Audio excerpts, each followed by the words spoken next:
Prometeo sobrellevaba una vida común, dentro de lo común que puede decirse comúnmente. Se levantaba a las 7 a.m., tomaba el autobús a las 8 a.m., llegaba a trabajar a las 9 a.m. y se sentaba dentro de un pequeño cubículo gris rodeado de otros iguales a teclear datos ajenos por gigabytes. En ocasiones entraba a internet y veía algún video de gatos o memes esporádicamente. 12 horas tecleando sin interrupción. No recordaba su día de descanso porque lo pasaba dormido, solo levantándose de pronto para comer o ir al baño. 12 horas diarias repitiendo la misma rutina, viendo siempre la misma vista desde su pálido departamento en el 5º piso. Lloviera o nevara, relampagueara o estuviera soleado, en el fondo la vista era la misma. Había observado tantas variantes que no se sorprendía. Encerrado en un trabajo que ya ni siquiera odiaba, luego de 15 años ya se había más que acostumbrado. Todos los días eran el mismo escenario pintado con algún distinto color, pero igual al cabo. No habría sido distinta otra década entera, si no fuera porque, en una particular ocasión, de entre la masa de jaulas grises, los otros empleados comenzaron a levantarse de sus lugares y amontonarse cerca de la única pantalla de televisión que sintonizaba siempre el mismo canal para ver en las noticias un evento particular. Aguzó el oído. En noticias de último momento, hace aproximadamente 3 horas, un barco de pasajeros identificó en el Pacífico una mancha de dimensiones considerables, moviéndose lentamente en dirección del continente. Científicos de todo el mundo, así como elementos militares de varios países cercanos a la anomalía, se han agrupado y aproximado al lugar. Estas imágenes que mostramos en su pantalla nos fueron proporcionadas mediante redes sociales, tanto por personas que abordaban el barco como por pasajeros de un avión que sobrevolaba el punto cuando la mancha ya se hacía visible. Seguiremos informando durante el transcurso del día. El televisor regresó a mostrar la programación habitual. La masa de personas alrededor de la pantalla se diseminó entre murmullos. Prometeo meditó por un momento, no más de un par de minutos, en los que sintió que su día había sido diferente, al menos en ese detalle, del resto de días en los pasados 15 años. El suelo estaba húmedo por la ligera llovizna de la tarde.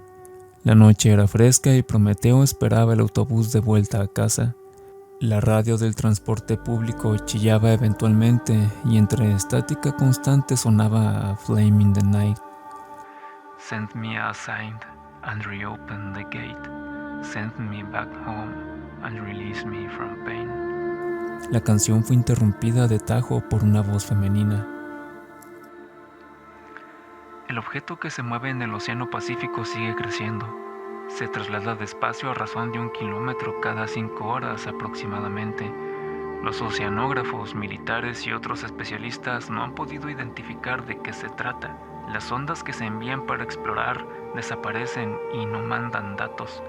Desde su aparición en la mañana, el objeto ha aumentado su radio cerca de 1 kilómetro. Las palabras continuaron propagándose entre estática. Prometeo dejó de poner atención. El reflejo de las lámparas sobre el suelo húmedo lo hipnotizó. La madrugada arribó inminente. Prometeo se sentaba como todas las noches al filo de su cama mirando por la ventana hasta que el tráfico se volvía tranquilo.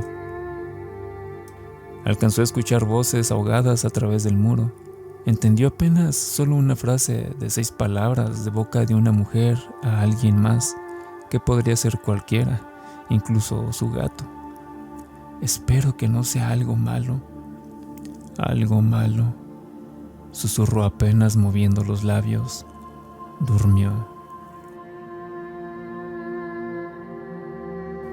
Los días desde entonces para Prometeo no fueron distintos mayormente. Ahora se había agregado otra escena más a su diaria repetición. gente reuniéndose alrededor de la pantalla, oyendo siempre las mismas palabras o algo similar. El objeto ha crecido más. Nadie logra identificar qué es. Se dirige hacia el continente. Prometeo notaba cómo algunos cubículos se quedaban sin alma, pero él seguía asistiendo, levantándose temprano, tomando el transporte a la misma hora y lugar hasta que un día el camión no llegó. No se preocupó. Comprendía que eventualmente eso sucedería. Caminó hacia el trabajo, más de 1 hora a pie, hasta el enorme prisma de concreto donde trabajaba, y ascendió por las escaleras.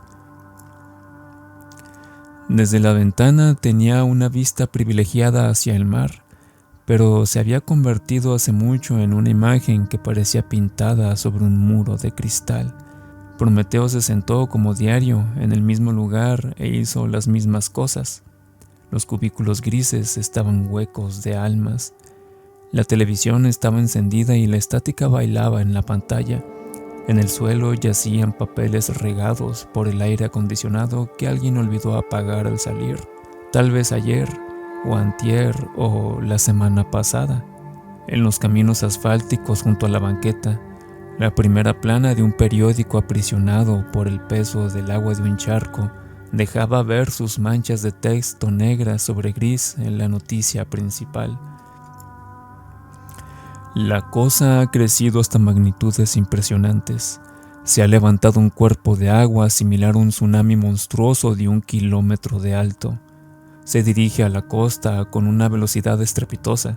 Las autoridades han comenzado la evacuación de la zona cercana al mar, pero no se tiene una estimación precisa de cuál será la repercusión sobre el continente tras el impacto. Prometeo siguió tecleando, copiando datos, los mismos datos de las hojas que había terminado hace un par de días. En el horizonte se levantaba una montaña de agua divisable por las ventanas del edificio.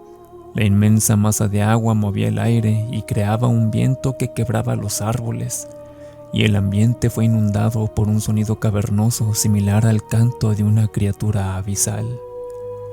¿Qué diferencia hay de ver el final aquí que en otro lado? ¿Solo o con alguien? Ninguna, susurró Prometeo. Es por eso que cuando la monstruosa hecatombe arrasó la ciudad y devastó el continente, Prometeo la esperó sentado en su cubículo gris, ansioso de ser liberado de la existencia, no sin antes dar un sorbo a su café frío y, por primera vez, luego de 15 años, apagar su computadora y sonreír.